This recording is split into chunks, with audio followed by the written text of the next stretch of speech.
Hey guys, welcome to That Florida Feeling. How is everybody this week?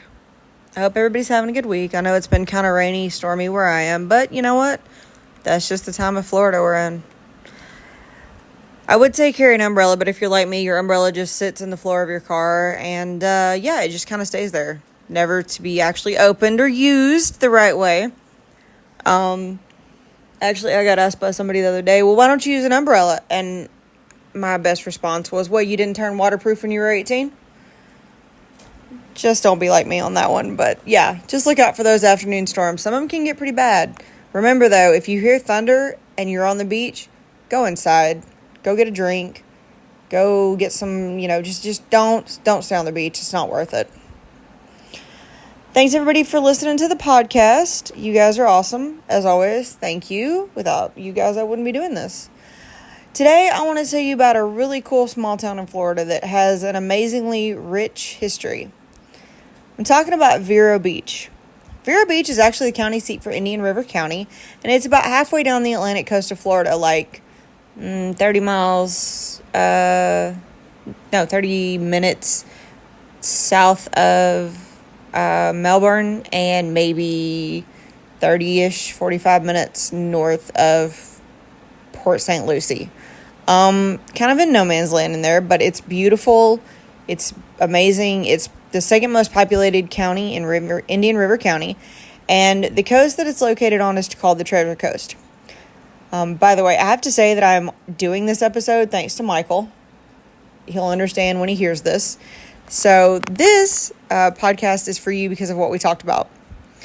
So Vero Beach actually has a really, really interesting history. A really long history, of course. Parts of Florida have been explored, lived in long before the white settlers.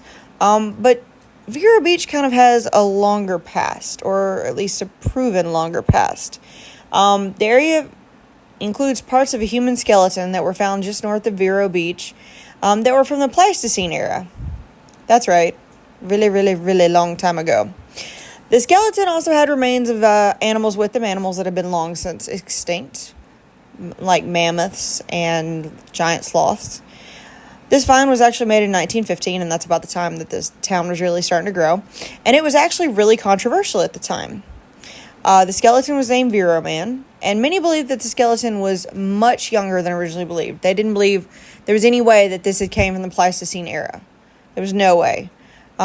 In 2006, another discovery was actually made, a discovery of an image of a mastodon or a mammoth carved on a bone found in the same vicinity as Vero Man.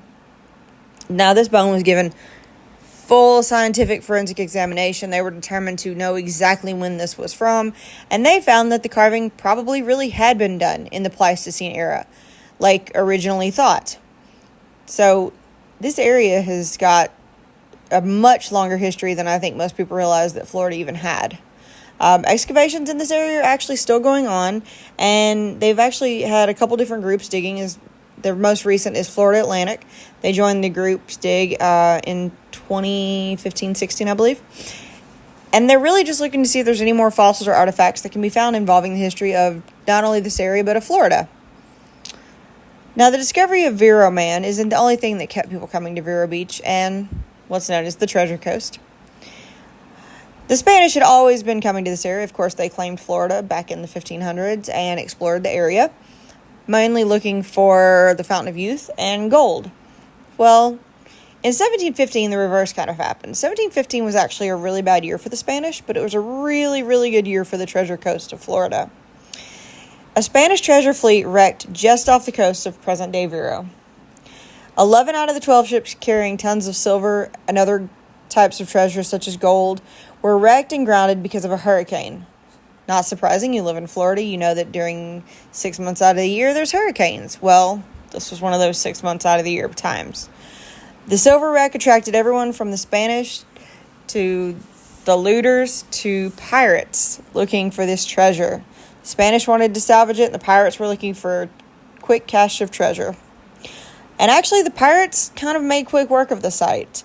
A group of 300 unemployed English privateers led by Henry Jennings stole about 87,500 pounds in gold and silver in their first ever act of piracy. Now, I'm going to say if my first ever act of piracy was to get 87,000 pounds of gold and silver, I'm done. Like, I am never going to top this. I am done being a pirate. It was great. I had one good day, and I'm calling it. The pirates are very lucky, but people can still find coins to this day on the beach, and those are the truly lucky ones. They still wash up on shore to this day. And it's not uncommon to see people with metal detectors on the beach in the Treasure Coast looking for this long-lost treasure that gave this coast its name. In fact, I was on the beach the other day and I saw one. Now, the area continued to be settled on and off until 1872 when Captain Allen W. Estes officially established the first land patent between the Atlantic Ocean and the Indian River Lagoon and settled this area. Now, of course, the area was slow to start at first, but of course it really continued to grow in 1893 when Henry Flagler's Florida East Coast Railway began to operate through the area. Henry and Sarah Gifford are also the ones that really came to settle in this area. They had 160 acres on a homestead in the late 1880s. And of course that meant that they were here more than 30 years before Vero Beach or Vero was even founded. They built a home and they were determined to make this area their home. Sarah was a prominent figure in this area as well as her husband. Her husband was actually the one who requested the first post office. And Sarah was even believed to give the area its name.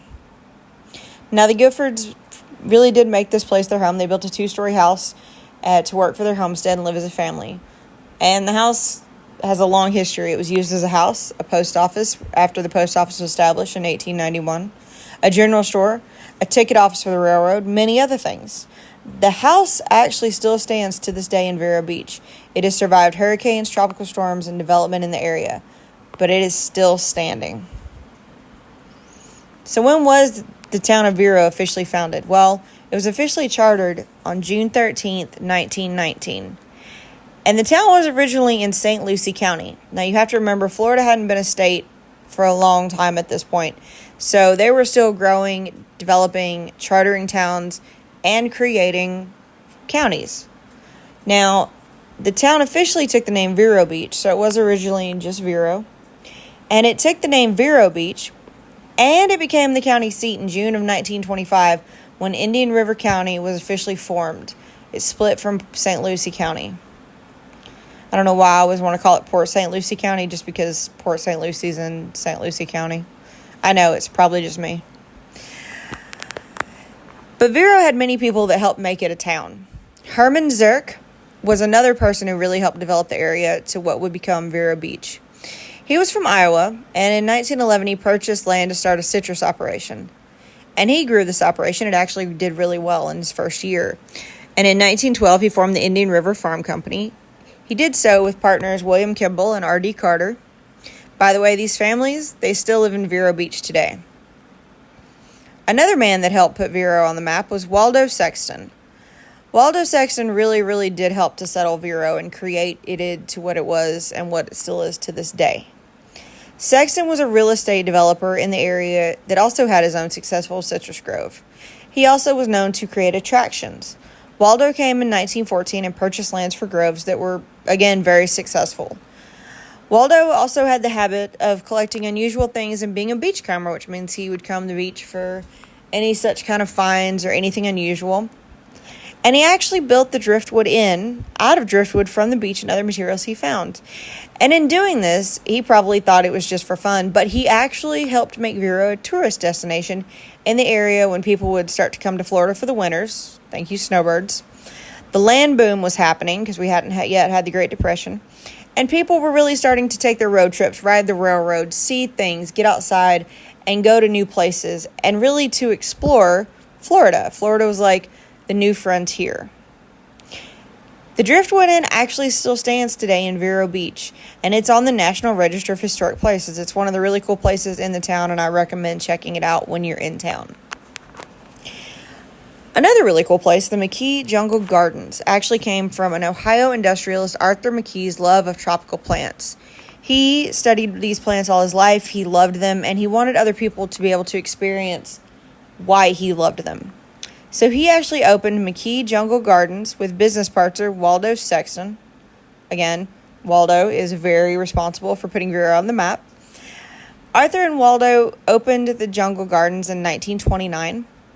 And of course, Sexton has already been building attractions at this point and helping put Vero on the map, so it was no surprise that he had a hand in these gardens. Now, they opened this attraction to a huge hit. I mean, it was a huge draw for tourists. It was amazing. It was different. It was more different than what people had already seen. They had hired a landscaper to design it, so there was streams and ponds and trails for people to enjoy the botanical gardens so that they could look at the plants that Arthur McKee had come to love. And of course, this attraction is now named the McKee Botanical Gardens. The land and the attraction actually stayed open for a very long time. They actually sold it to development after it was closed in 1976, but part of the land was saved. And that's the part of the land that you can still explore today. The Indian River Land Trust actually purchased that land in 1995, and the formal garden that you can still visit today was dedicated in 2001. The gardens are a well-known landmark right off of 1, and it was put in the National Register of Historic Places in 1998. The gardens are currently home to 7 buildings that include an office, gift shop, education center, and restaurant, while allowing you to enjoy these beautiful gardens that are two men's way of putting Vero Beach on the map. I can say that the botanical gardens are definitely worth checking out. They have some amazing beauty. You get to see some very unusual plants, and it's just kind of a fun thing to do that doesn't involve, the beach or sand or something very Floridian. It's kind of like its own little escape. So I definitely recommend going to the botanical gardens if you're in the area.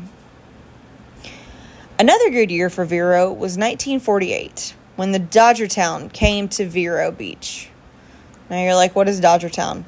Well, this is when the Brooklyn LA Dodgers decided that Vero Beach was a perfect place for them to have their spring training camp. Yes, I said Brooklyn LA Dodgers because they were in Brooklyn and they went to LA. And they actually stayed in Vero Beach training camp for some 60 years, from 1948 to 2008.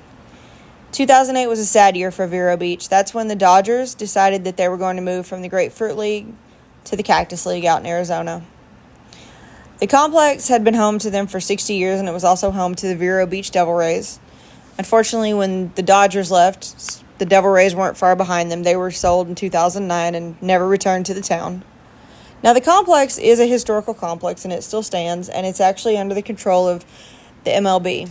They took over it in 2019. They renamed it the Jackie Robinson Training Complex in order to honor him and all he did for baseball, as well as the site's history. The site and the complex were the first racially integrated spring training center in the American South. So Vero Beach is full of some very interesting history. 1969 is another year that Vero Beach saw some change. E. Lewis Ecclestone Sr. began to develop what's known as Johns Island. Johns Island was a private community just north of the town off of A1A, and it attracted the northern wealthy businessmen who brought a lot of money into the area. That's why when you hear that Vero Beach is old money, this is where it came from. A lot of old money thanks to Johns Island. And the early residents of Johns Island were known as villagers, and Johns Island was known as the village. A lot of people weren't welcome in the village if you didn't fit certain criteria. And by that, I just mean if you weren't wealthy. Now, of course, Vero Beach is home to more than just baseball and wealthy. The town is also home to the Indian River Lagoon. And thanks to this lagoon, the famous Indian River citrus. The citrus was grown in the fertile area that was perfect for many different types of citrus. So I'm talking like oranges, grapefruits, lemons, limes, you name it. Florida's home to it, and it grows really, really well in this area. As the area began to grow, so did the citrus groves. They drained off the marshy land in the area to make room for more of the agriculture as it continued to just grow. And the agriculture was originally moved up the coast by steamboat and taken up to Jacksonville and then on to northern ports. The commerce quickly grew, and as the railroad grew, so did the ability to send the commerce to further places. The area has always been known for citrus, but it's also known for natural beauty. Of course, the thing that makes the citrus that grows so well here is the Indian River Lagoon. And the Indian River Lagoon sits right outside of Vero Beach. Honestly, the town sits almost in the lagoon. The area between the lagoon and the sound is actually called the Narrows, as it's a bunch of little narrow waterways. And the lagoon is actually a lot bigger than you realize. The lagoon is made up of 5 state parks, 4 federal wildlife refuges. Yeah, For some reason, I feel like I was saying that right. And even a national seashore. The lagoon is actually made up of 3 lagoons. The Mosquito Lagoon. Gosh, that just sounds warm and inviting. The Banana River. And the Indian River. And all these make up to create one of the most biodiverse estuaries in the Northern Hemisphere. This estuary is home to more than 4,300 species of plants and animals, some found only in this area. Now, the lagoon is a lot bigger than you realize. I mean, I didn't realize it was this big until I was doing research. It actually stretches from Ponce Inlet, which is north, just south of Daytona, all the way down to Jupiter Inlet, which is south, just north of West Palm Beach. The lagoon actually takes up most of another county, Brevard County. It actually takes up about 70-ish% of Brevard County. It's a beautiful area. You can see some amazing wildlife, some diverse flora and fauna, the plants, just everything. It's a beautiful place to go. Yes, you will see alligators. You will see wading birds. It's a great place to go and enjoy and really connect with nature. Just be aware that you are in their home. Don't feed the wildlife. Don't get eaten by the wildlife. Now, this small town is a lot of really fun things to do. Of course, Vero Beach is not known for its nightlife, so don't go expecting like clubs and things open till midnight and such. That's more of the West Palm Beach, Miami corridor. You're not going to find that in this small town. This small town is a sleepy beach town and is happy to be so.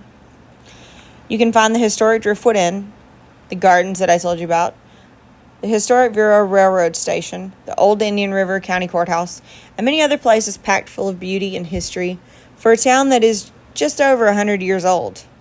Of course, you can sit along those beautiful beaches, search for long-lost treasure, learn about Florida's small-town history, see an amazing sunrise, eat some amazing seafood. I do know that one thing I don't do when I'm in Vero is try to figure out where the name comes from, because good Lord, it has an unusual name. Like Vero Beach, where would you come up with that? Fun fact, the actual history of the name is unknown. You can find many theories on how the town got its name, but nobody knows or can agree on why the town became Vero Beach. And I did some research on this. I even looked up the thing, and you can see the old, you can see the historical document where they scanned it to apply for the town post office.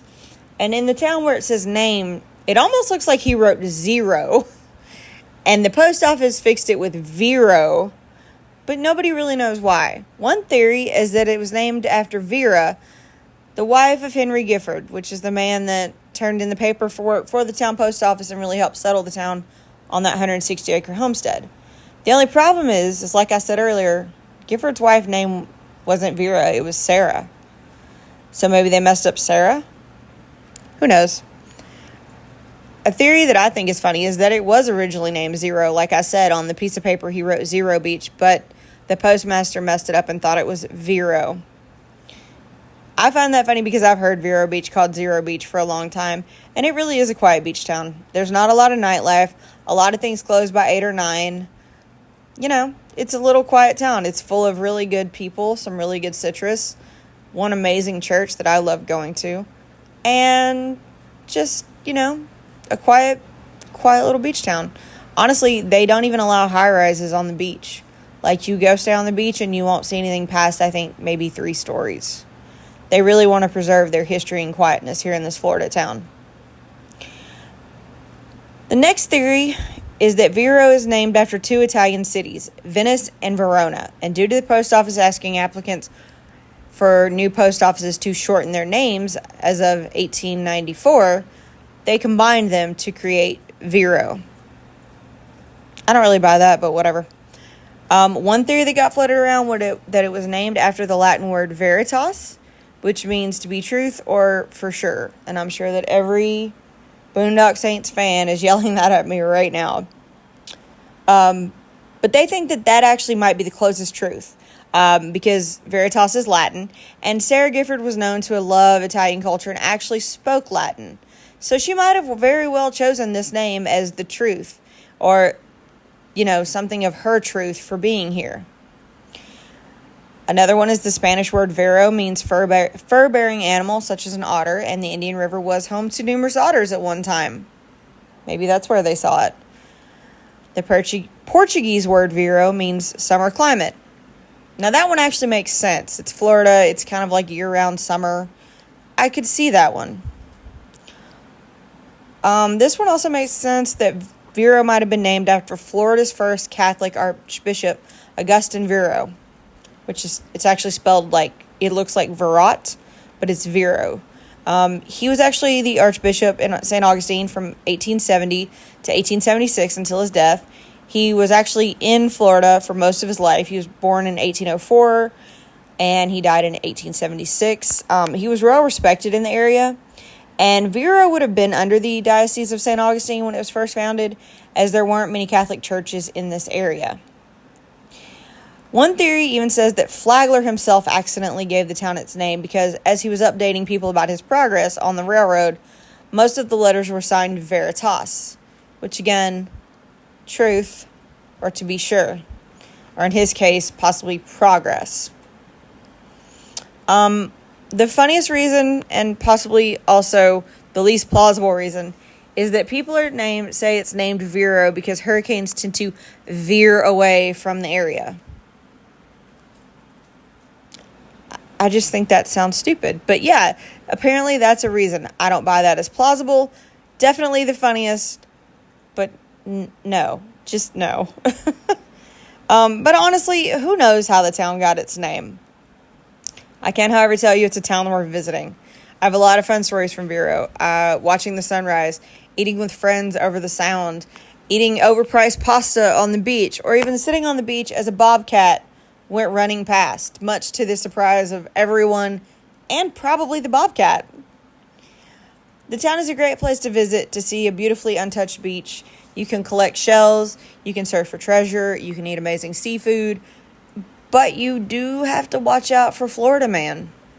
Yeah, he is in Florida, literally all over. So he might make an appearance in Vero Beach, you never know. Today's Florida Man, though, comes from Orlando, and if you've ever been to Orlando, you're not surprised. This Florida Man is accused of hiding meth in his body parts. That's the actual headline. Florida Man accused of hiding meth inside his body parts. Now, if you're like me, you're like, okay, you know where he put it. Just wait for it.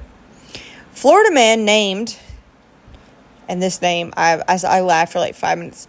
This man is named Shaft Bang Adams. If that is his real name, one, his parents liked the TV show Shaft, but good Lord, he was made fun of as a child. Anyways, Shaft Bang Adams was booked into the Orange County Jail during a strip search. Before entering the jail, they found 4 white crystal rocks in his penis skin. That's right. I said it. Don't do drugs, y'all. Don't. Just don't. That's just not a thing we need to be doing. And that is just, ooh, okay. All right. Well, today's Florida Man's from Orlando doing his thing. Thank you guys for listening. I hope you have a new place to check out on your bucket list to visit sometime soon in Florida. Remember, it's a quiet beach town. Go there for relaxation and great seafood. Also, don't forget to check out the social media sites for the podcast. I love it. I love you guys. I love that you guys leave memes and videos, and it is just fantastic. You all are so awesome. I would really appreciate if you leave a review on Apple or Spotify if you haven't done so yet. It really just helps get the podcast out there to everybody. Invite your friends to the podcast pages and groups. Let everybody know how much fun we have. Don't forget to say hi. I love hearing from you guys.